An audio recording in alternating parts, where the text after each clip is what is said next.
The goal of unfolding is an attempt to create harmony in the body by figuring out how to soften zones of tension and how to stabilize areas of laxity.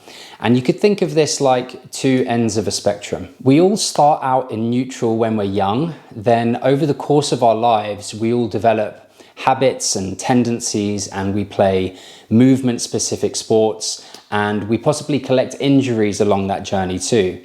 And this is all information for our central nervous systems to learn from. So as our body adapts and adjusts to these stimuli, it can modify this spectrum of balance.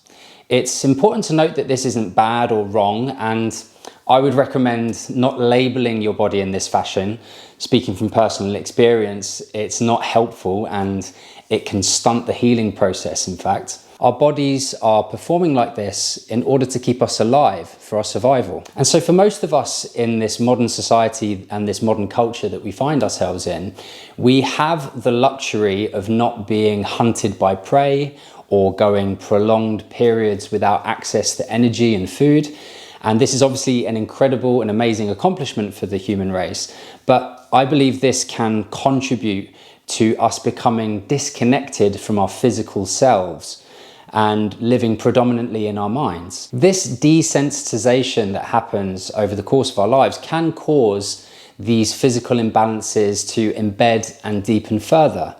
We often stay in very linear pathways of movement in the body when we train and live. However, our bodies are much more versatile than this. We can have access to a much more free and spherical range of motion around us. If you need a clue, just look at how our children move. They aren't bound by rules, and they often choose movements that don't follow these linear pathways. They are creative, they rotate, they lean, they twist, they do all kinds of funky moves. And I believe there's a clue in that. So how do we look to gain a little bit more balance back?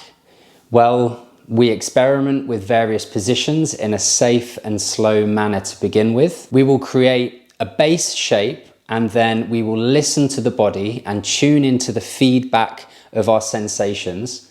And then we explore all of the territory around that shape experimentally to help us understand where our limitations are and where our strengths are, and then how we can move those points closer together, collecting all of our stability and movement back into our system. And solving this challenge feels good. It can feel pleasurable.